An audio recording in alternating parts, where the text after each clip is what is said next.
guys. What's up, everyone? Welcome back to So True. I'm Hannah. I'm Claire. And, we're just in the smack in the middle of spook season. I know we've had 2 spooky episodes, but I've got to bring it back up every single episode. It's just so fun. A friend and I were talking about it. We're like, all the podcasts that we listen to get so good around this time. Yes. Because they're all doing little spooky stories. Yes. Um, Did you listen to the Bad Broadcast this week? Or yes. The one where she retold like the plot of, or Yeah, her friend retold the plot of Hereditary. Yeah, I would never watch it, but Literally and so now scary. listening to that, I know I'm never gonna watch it. Yeah, I was talking about that with our cousin Sophie. We went to the gym and she was like, "Oh my gosh, did you listen? It was so scary."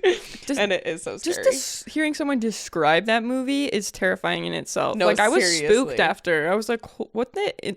It gave me like bad vibes kind of for the rest of the day, honestly.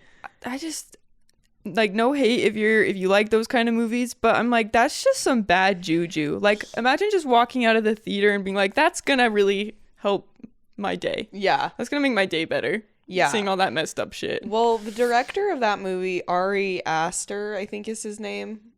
Oh, yeah. Yes. Ari Aster. He also directed Midsommar. And I watched Midsommar on a date. I did not pick it. I did not want to watch it. The guy that I was on the date with wanted to watch it.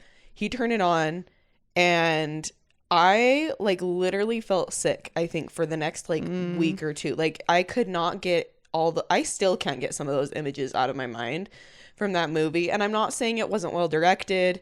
If you're a horror fan, I'm sure it's like amazing, but for me it just left me feeling so icky inside. And the thing with Ari Aster, and this isn't me hating on him, this is just not my type of movie, and so for me I'm just like ugh.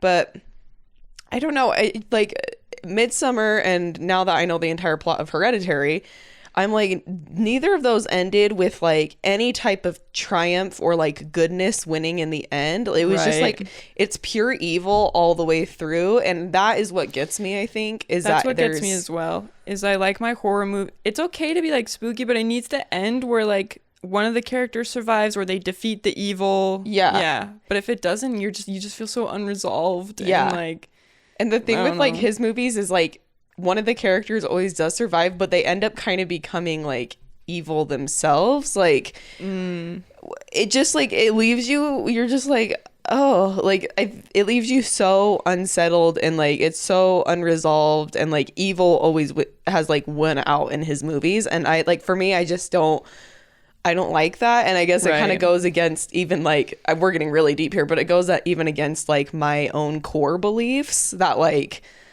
you know, like as like a Christian and like all that stuff, where I'm just like, no, like there has to be like, you want to believe that and like good always wins. Yeah, and that good, and that like, yeah, exactly. So for me, it's just not my thing, but it was super. That podcast episode that the Bad Broadcast did was really fun to listen to. It really was fascinating and interesting to listen to. And horror movies do have their level of fascination. Yeah. I'm not like a horror movie person because I'm just like such a scaredy cat, but too. Like they are fascinating. It's like how Claire and I have been binging the YouTube channel Sam and Colby. They have like 10 million subscribers or whatever. If you guys haven't watched them, you need to go watch them. My friends got me hooked on them. They're like, you haven't heard of them? And I was like, no. And yeah. They created a monster because seriously I watch them so much. So now. Sam and Colby are like ghost hunters essentially, and they go to like haunted places. Like, so if you've ever watched like Ghost Adventures or the show Ghost Hunters, like they're like that, but they're just a YouTube channel, so it feels like more organic in some ways. And they're also younger than all of those other guys. They're like probably a year or two older than me, like 25, 26. Yeah.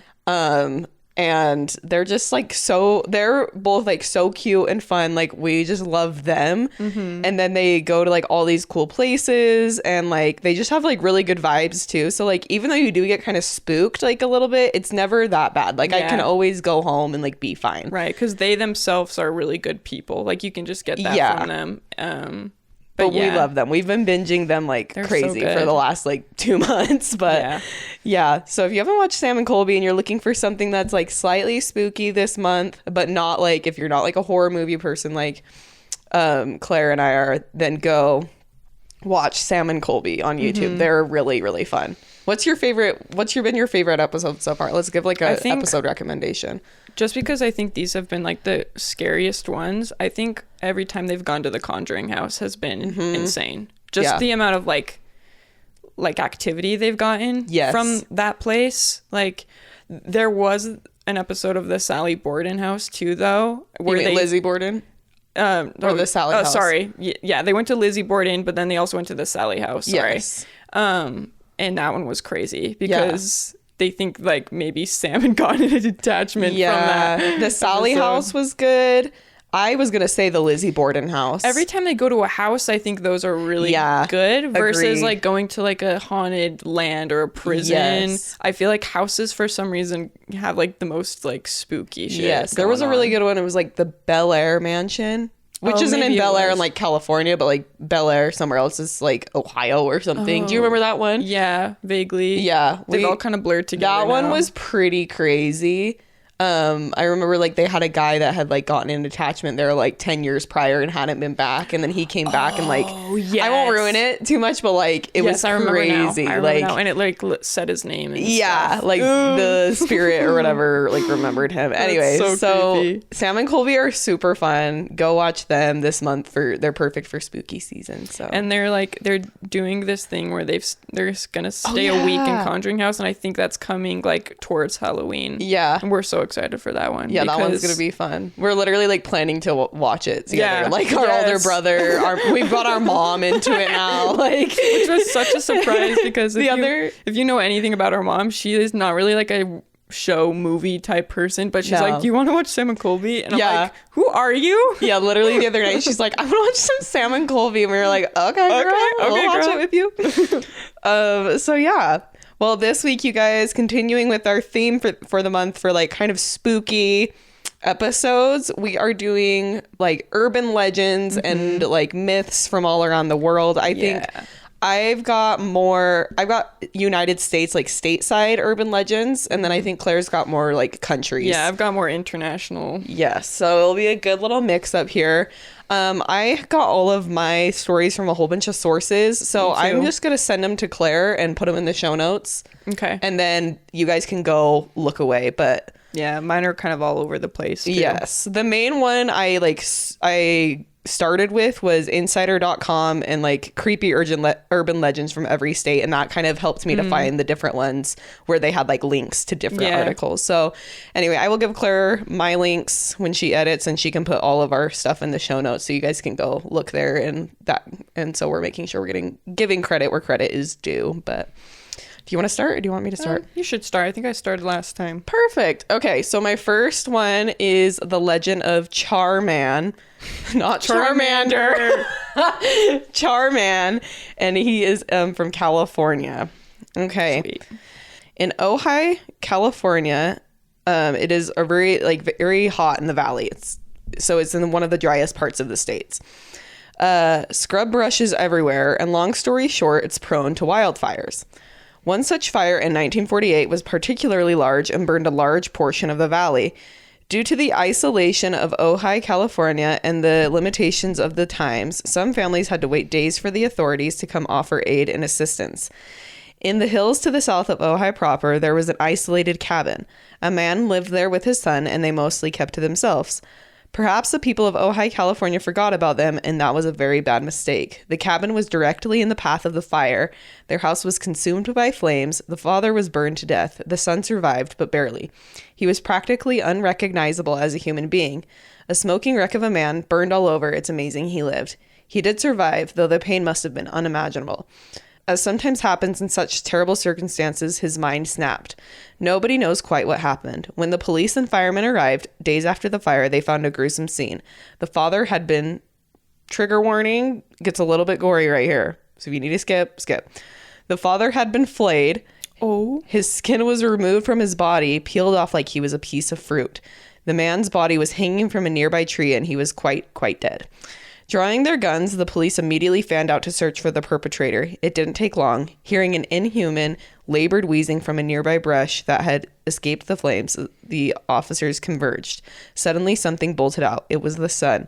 A mass of charred flesh, somehow impossibly still able to move. Gagging at the smell, the officers lost their conviction and the son escaped. He ran into the hills, and that was the last time anyone saw him up close. He had become the Charman of Ojai, California.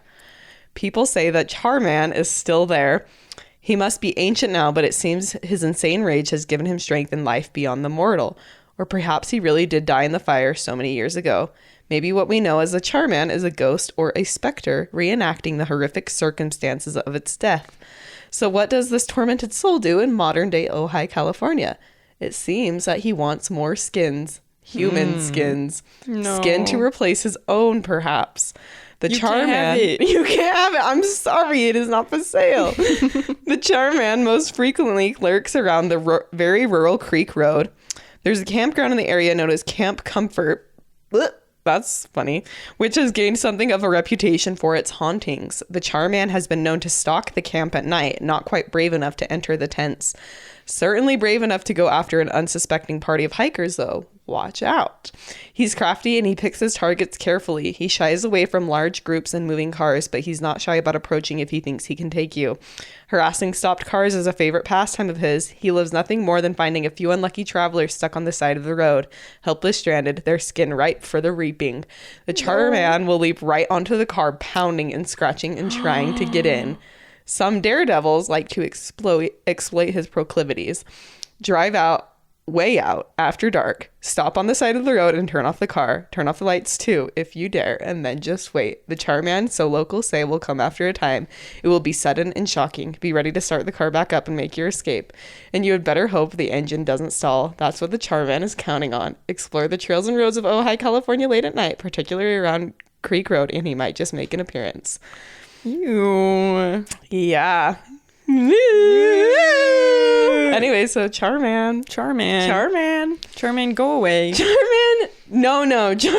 Charman, why would you want to like keep spooking? Wouldn't you want to like move on into the afterlife? Yeah, just move on, bud. Who wants to be, especially if he was burned, who wants to keep like reliving Yeah. in that body? I know. In that, well, I I know, guess a tortured he's not alive, soul. but- yeah, I do believe in what do they call Residual that? energy. Residual energy. I mean, I believe in both. I believe that there's like active like spirits that are like conscious and like, And that might be go back and forth between like yeah, right. what comes next and like Between still being realms here. Yeah.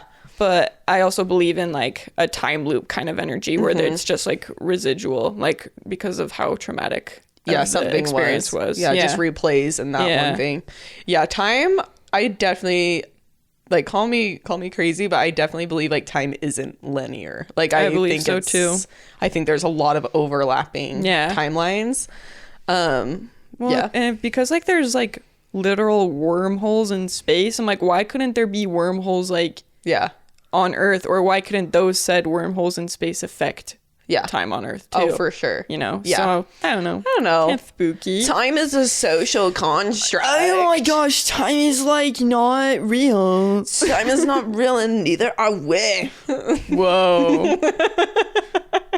If we go any further, I might just give myself a existential crisis. Same. Catch me in the fetal position on the floor Rocking later. back and forth.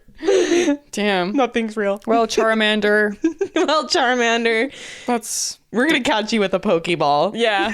So try to pound on Debbie the Dodge's windshield. I dare you. That's right. Debbie the Dodge. We haven't brought up Debbie the Dodge. Debbie the Dodge was Hannah's car. It is now my car. Yeah, it's a little Dodge Caliber. I named her Debbie. I got her when I turned 16. Drove her until I was like 21, and then Claire got her.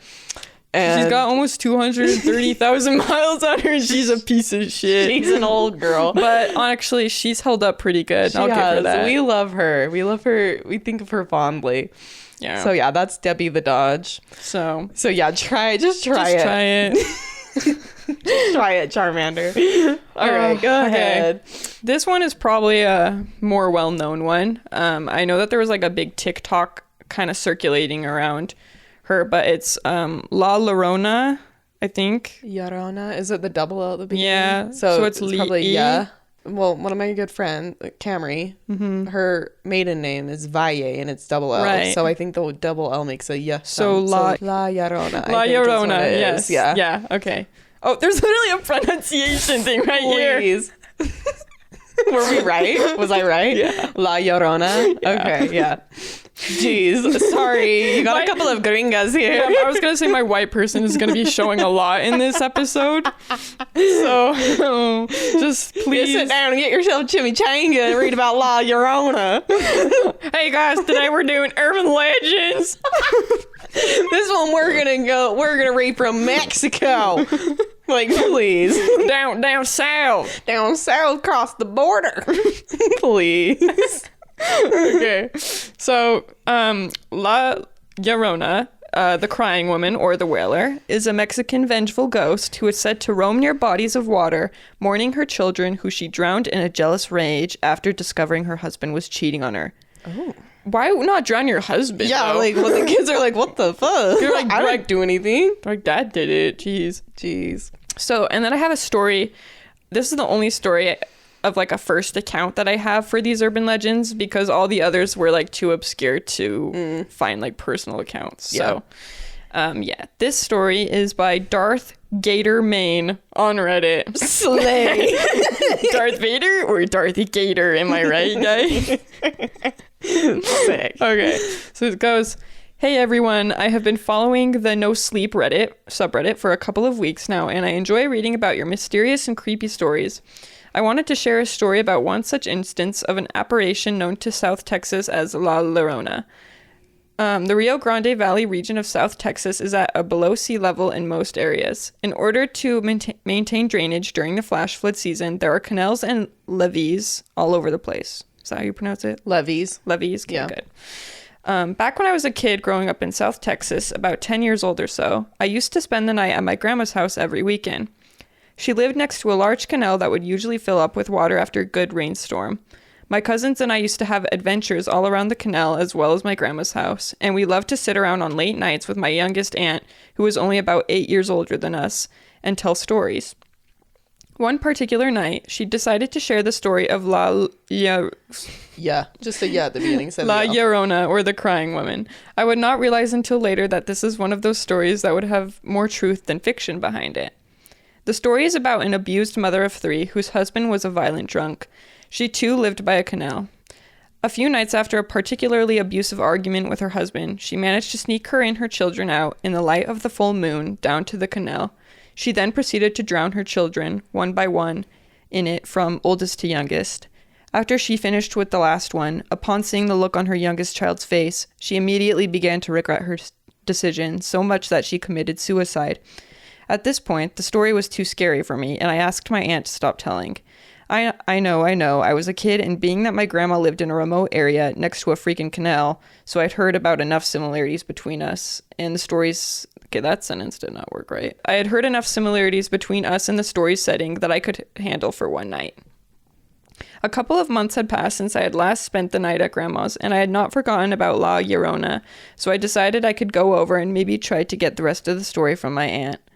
When I got there, though, I found out that she was going to be out late that night, and that she wouldn't be able to continue the story.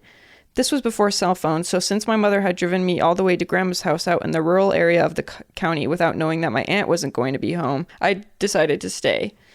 It had been raining all day, so the canal was full of rainwater. It also happened to be a full moon that night.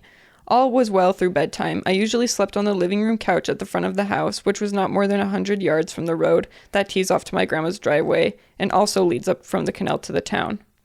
Late that night, I was awakened by something I could only faintly distinguish as sobbing. I laid on the couch with my sheets up under my chin and looked at the clock nearby. It was 3 a.m. on the dot. As I lay, witching hour, nothing very good happens there. Nope. At that time, as I lay motionless on the couch, I could hear it clearer and clearer. I could tell that whatever was making the sound, it was walking along the road coming up from the canal towards town. The closer it got, the more I began to distinguish this not as a wailing type of crying, but more of what I could only describe as a sad type of crying. I say sad because I could honestly feel myself starting to feel compassion for whatever was crying out there. I shit you not, like if it was my mother out there. The only reason that I was able to resist the urge to go out and try to comfort her right then and there was the extreme cold that had fallen across the room all of a sudden. I forced myself to close my eyes and think happy thoughts, so after a few minutes later, it was gone.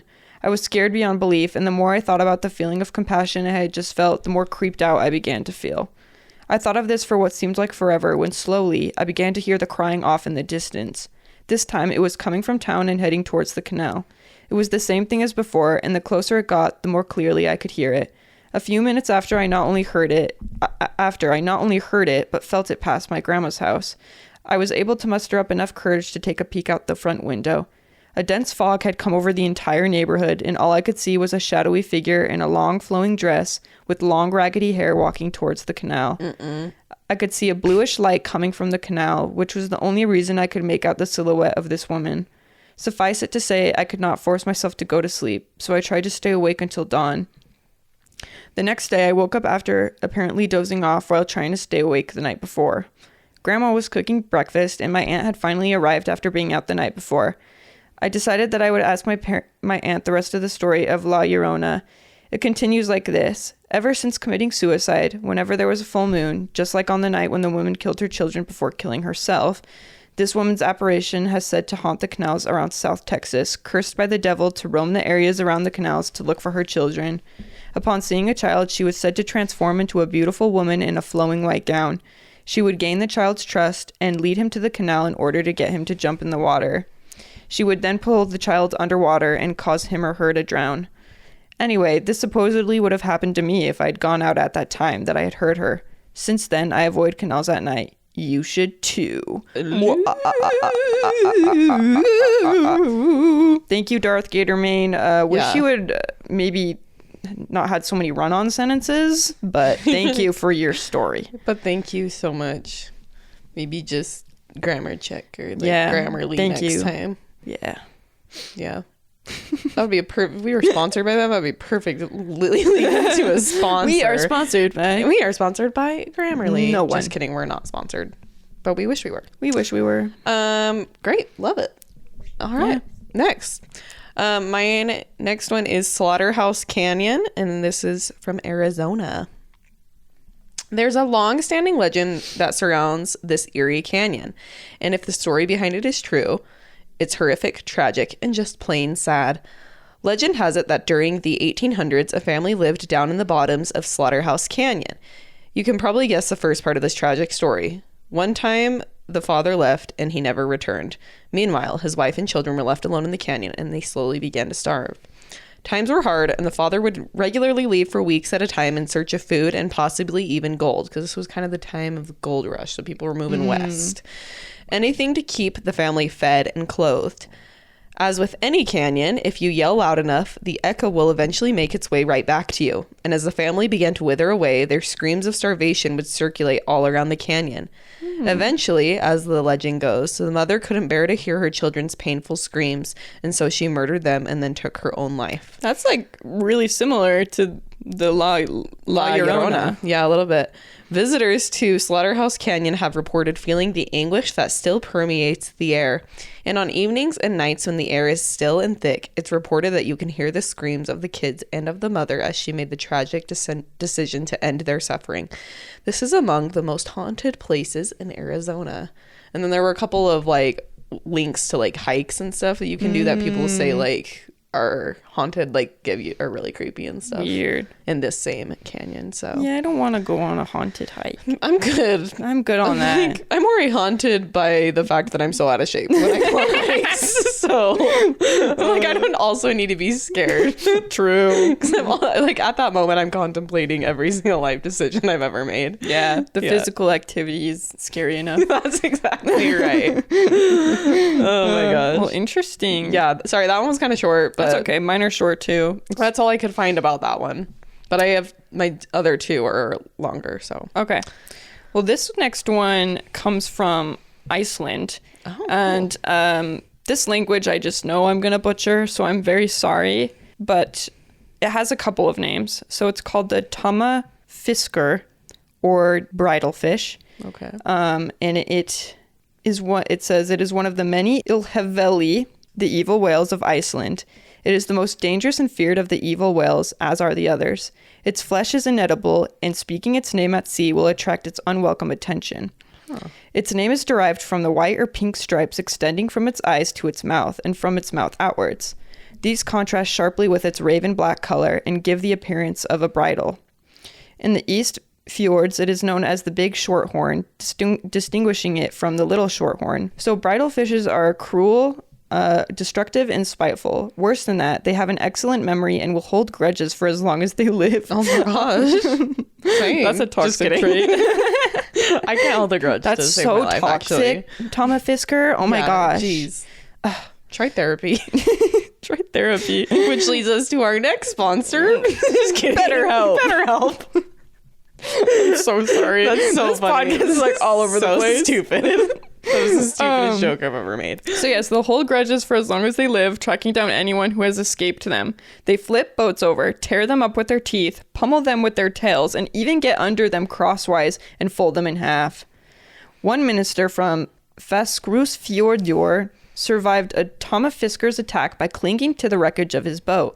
Since then, he was unable to go to sea without the whale zeroing in on him again, Whoa. seeking to kill him once and for all. Whoa. That's like Moby Dick or some shit. Yeah. Another time, the crew of a Danish fishing boat sighted a Thomas Fisker around the around a glacier.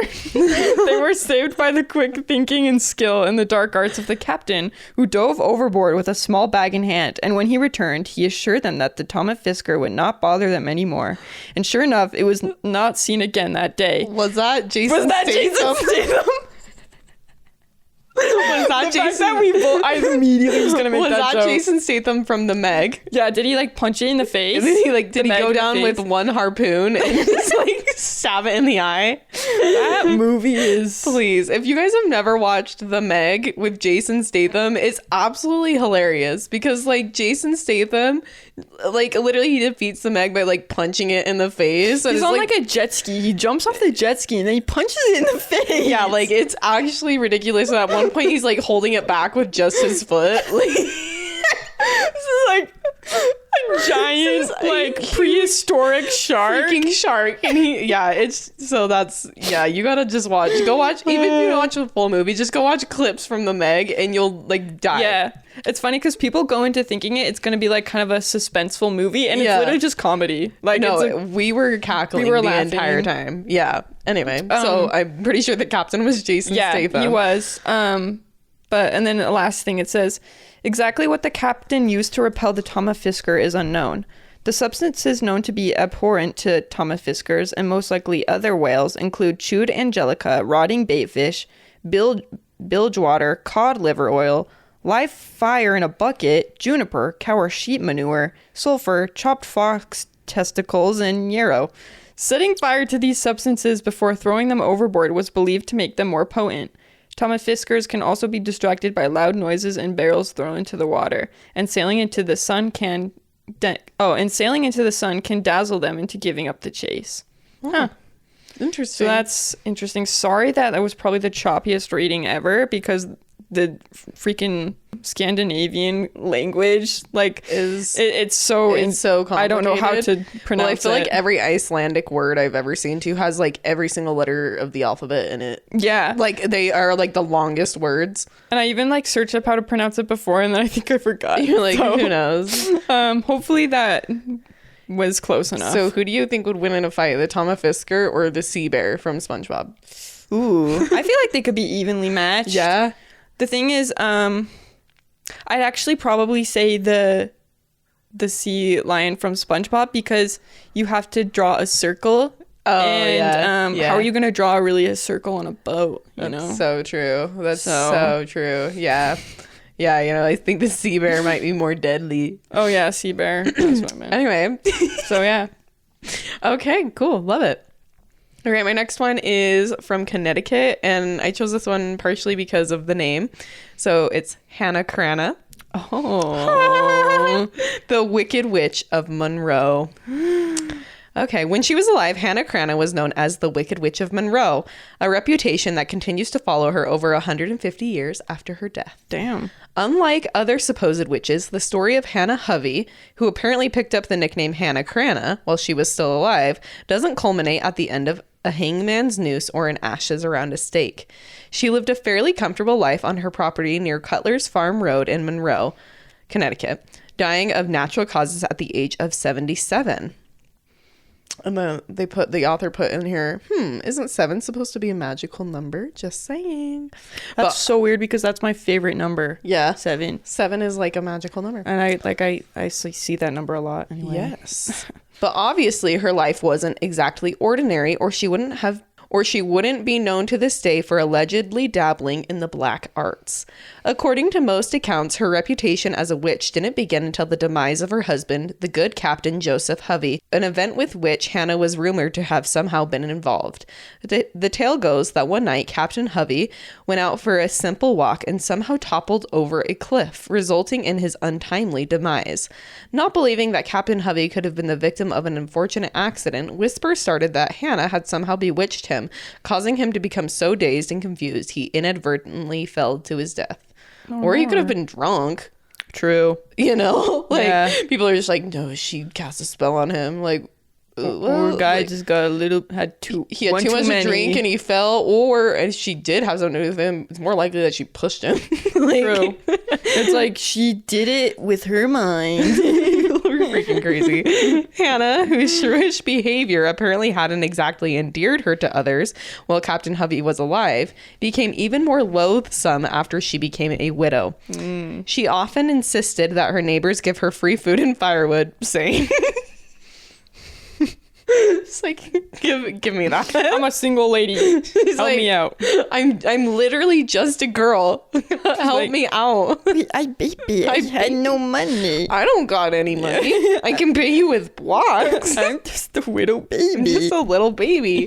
Okay, so she often insisted that her neighbors give her free food and firewood, and if they didn't immediately comply, she relied on her witchy reputation to threaten them. Honestly, power move. That's like the however long ago this was. That's like the equivalent to our modern like anime kid. Yeah, Like people just give them whatever they want because they're afraid. Yeah. They're like, can you give me that? Can you give me that? And then they have the power of God and anime on their side. So, oh my gosh, that's actually iconic. That's so funny. When one local farmer's wife allegedly tried to deny her a fresh baked pie, Hannah cursed her. So the story goes, and the poor woman was never able to bake again. That sad. That poor woman. She just like was so traumatized that This she sounds could like- never. This literally reminds me of my younger self where I like thought I had powers, and if anyone did anything to upset me, I just was like, well, I'm going to turn you into a frog. Yeah, little Claire turned our grandma and grandpa into frogs so many times. She would get pissed off and she would go with her hands out and just be like, I'm gonna turn you into a frog. Yeah, that's what it's giving here. Yeah. And one night my mom was tucking her into bed and she goes, Mom, my powers, they're gone. My mom was like, oh no. Bitch, So they were never sorry. there in the first place, you delusional little kid. Honestly, live in that Delulu era forever. All right. Another story tells of how after catching a man fishing for trout in a brook on her property without her permission, Hannah laid a curse on him and he never caught another fish. Over the years, other such incidents demonstrating her otherworldly prowess supposedly occurred, solidifying her infamy with and power over the locals. From her house on Craig Hill, allegedly guarded by snakes, she helped those who venerated her and poured down misery on those who crossed her. Ultimately, it was her demise and the odd events surrounding her burial that truly cemented her legend.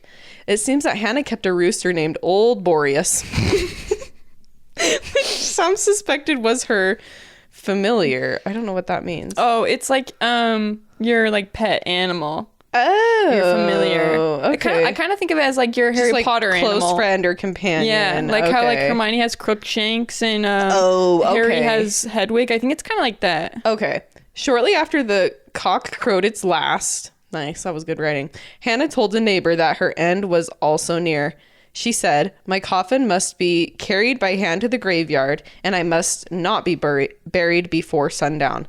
Hannah Crana died the next day. As it was snowing heavily, the locals decided that rather than follow her instructions, it would be easier to pull her casket across the snow on a sled. But as the procession started toward the cemetery, the coffin came off the sled and slid all the way back to her front door. Whoa. What? They tried again, but met with more trouble. Rather than further incur the supernatural wrath of Hannah, they decided to just carry her to the graveyard. After much struggling, they eventually got the old witch into her grave. Just after sunset, happy to finally be rid of her, they returned to Hannah's home, only to discover it completely engulfed in flames. What? Obviously, that only served to burn Hannah Crana, the Wicked Witch of Monroe, into their minds forever.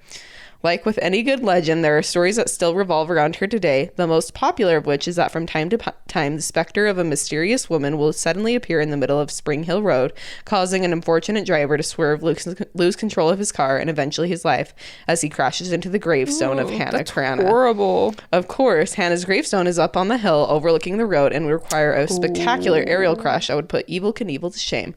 But why let that get in the way of a good urban legend, right?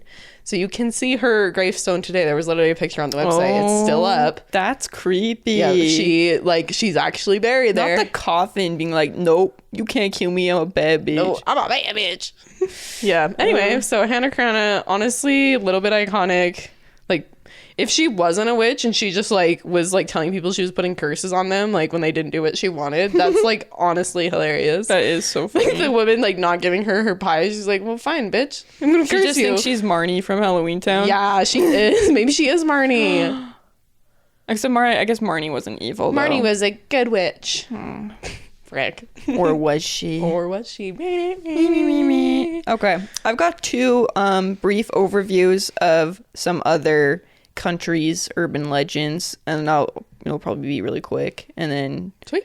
yeah, we'll just see where we're at. Let's do it. I got one more. Okay. This one's called Baba Yaga from Russia, or like other Slavic kind of Love folklore. And I got this story from belinguap.com. Okay, perfect. Baba Yaga is a supernatural witch who lives with 2 or 3 of her sisters in a magical house built on 4 movable and strong chicken legs in the forest. She looks like an aging, nasty ogress with a long nose that reaches the ceiling. Rude. Also, how's she getting anything done with a nose that long? Girl, her nose isn't everyone's business at that point. Literally. That reaches the ceiling. In the morning, she rides a mortar that is powered by a pestle on one hand, and she carries a silver birch broom, sometimes a mop, on the other to sweep away her tracks. She also summons a swarm of black geese to fly through the air in search of children to take, cook, and eat.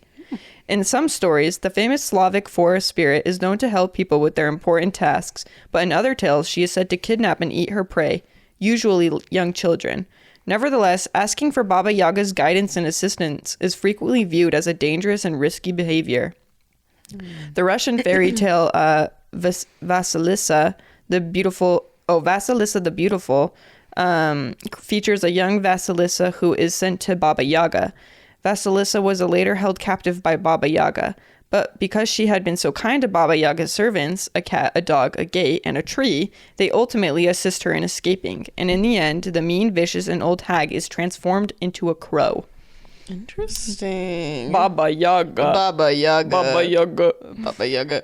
And then I have another one that is called the Takalosh, from like African culture. Cool. Very cool. It says in Nguni mythology, Takalosh is a dwarf-like water spirit. It is a mischievous and evil spirit that can become invisible by drinking water or swallowing a stone. Takaloshes are called upon by malevolent people to cause trouble for others. At its least harmful, a takalosh can be used to scare children, but its power extends to causing illness or even the death of the victim. The creature might be banished by a pastor, especially with an apostolic calling, who has the power to expel it from the area. It is also considered a part of superstition and is often used in a satirical manner as a reference to overcome. And then I have one more from German folklore called the Alp. Okay. And it says, in German folklore, an Alp is a male creature that resembles a vampire but behaves more like an incubus and wears a magic hat called a Tarncap that holds his powers. The mythological creature typically preys on women at night by manipulating their dreams.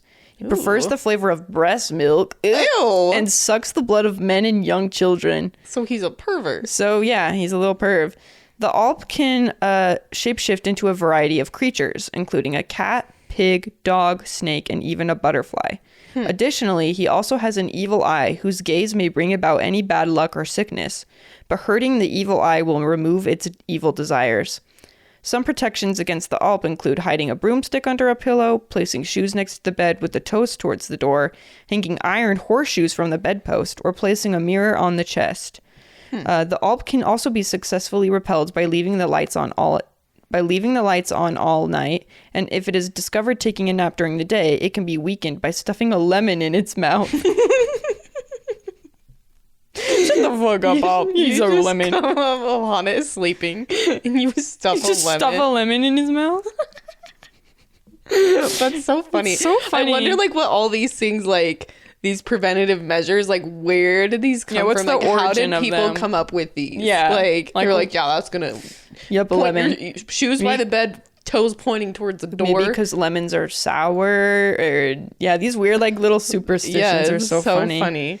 Anyway, those were At first, more. he was giving like Freddy Krueger because it talked about Yeah. him like entering through the dreams, but then like he wasn't giving Freddy Krueger when it mentioned breast milk. So I was and I was like, why? he's just got a lot of different fetishes He just apparently. like likes a lot of different things. Like it's okay. He's open to it all, you know. He's just like us, you know. Like just lots He's of so different. inclusive. Yeah. There's so many Feeds on men and little children and likes to haunt women. and women. So like everyone's welcome. Please. Slay King. Gross. All right, my last one. Speaking of another king, my last one is from Kentucky, and it's the Goat Man of Pope Lick. Here we go. Oh. In every urban legend, there is a cornerstone of truth, and every true story has a beginning. This story begins with a man who called himself Colonel Beauregard Schildknecht. Perfect. I feel like Sam and Colby might have gone here. Is there a Goatman's Goatman's Bridge? Yep, there's a Yep, bridge. they Yep. went there. Yep, okay.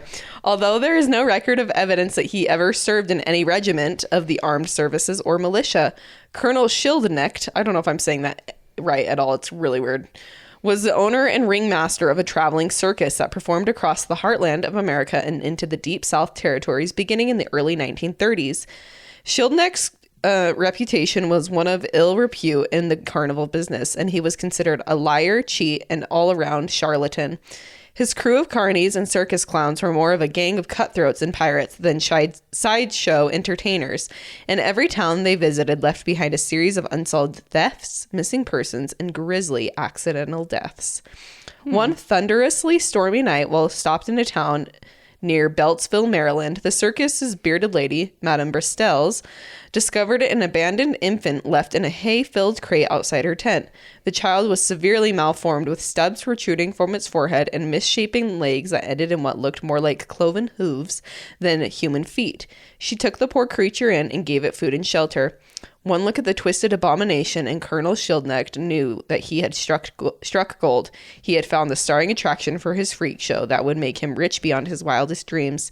He took the child and raised it in captivity, never letting it out of his sight or its cage until it could be fully exploited for its grotesque appearance.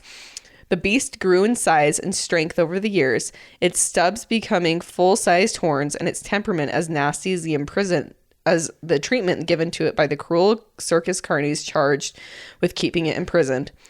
It spent most of its life chained to the wall of a cage inside a circus train, whipped brutally daily to keep it subdued and submissive, and fed only gruel and leftover scraps from the midway vendors' grease pits. One fateful night, during a thunderstorm as violent as the one on the night of its birth, the circus train was passing through Fisherville on its way to a performance in Louisville, Kentucky, when a bolt of lightning struck the tracks, causing the train to derail just ahead of the trestle over Pope Lick Creek. The twisted wreck probably killed most of Schildknecht's crew instantly, but not all of them, since body parts were found as far away as 2 miles from the crash site. What is known for a fact is that the Goat Man survived the tragic train wreck, finally set free from its life of torture, exploitation, and imprisonment, and it took revenge on the survivors by ripping them to bloody shreds. Colonel Schildknecht's body was never found, and it is suspected that a few of his cutthroat crew of clowns, circus freaks, and dangerous animals also may have survived the deadly accident, but were never found. Due to the number of deaths, missing persons, deer and livestock mutilations, and goatman sightings that have been reported in the ensuing years, there is good reason to believe the goatman of Pope Lick never left the area. He is believed to have taken up residence in either an underground cave or a ramshackle hut somewhere in the wooded area near the train trestle.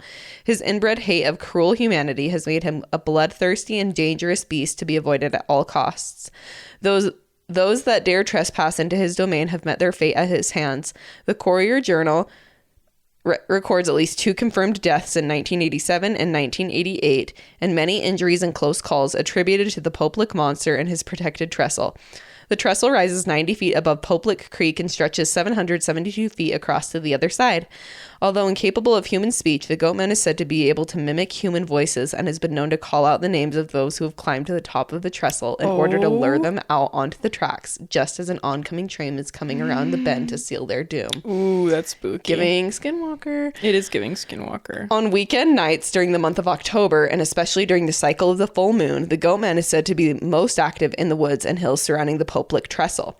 Those who have attempted to drive beneath the trestle at the stroke of midnight have reported being chased by the beast, who can run at speeds of nearly 60 miles per hour. More than one report has claimed loss of their car door handle or bloody claw prints left on their car door after the pursuit.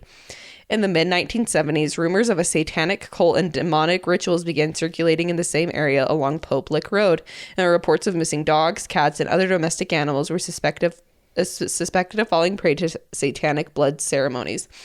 A mysterious farm known as the Four Winds down the street a few miles from the train trestle was suspected of being owned by a group of Satanists who worshipped the Pope Lick monster as the living embodiment of Baphomet, the goat of Mendes himself, a mocking of the image of the Lamb as the embodiment of Christ who died for the sins of humanity. The Four Winds farm was surrounded by a red and black painted fence through the 1980s and into the 1990s with a sign at the front gate warning, "Trespassers will be persecuted."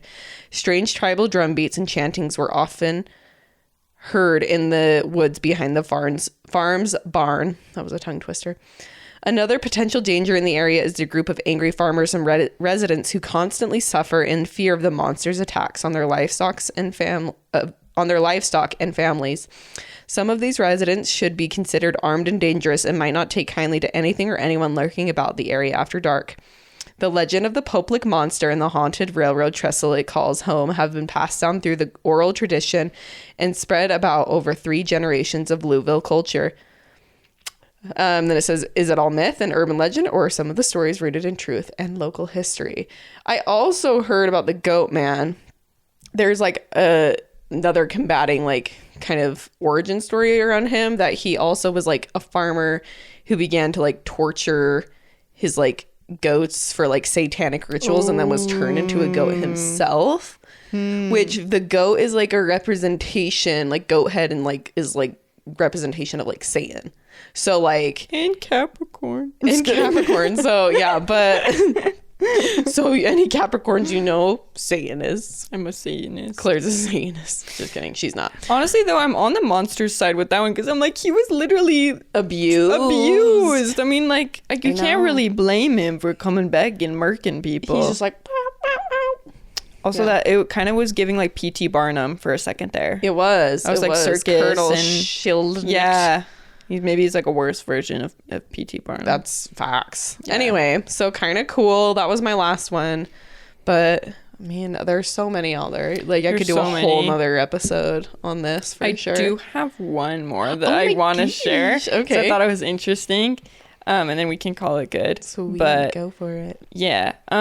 So again, apologize for butchering this name, but it comes from like the United Arab Emirates. The long name is like al Duais, but that means the female jinn.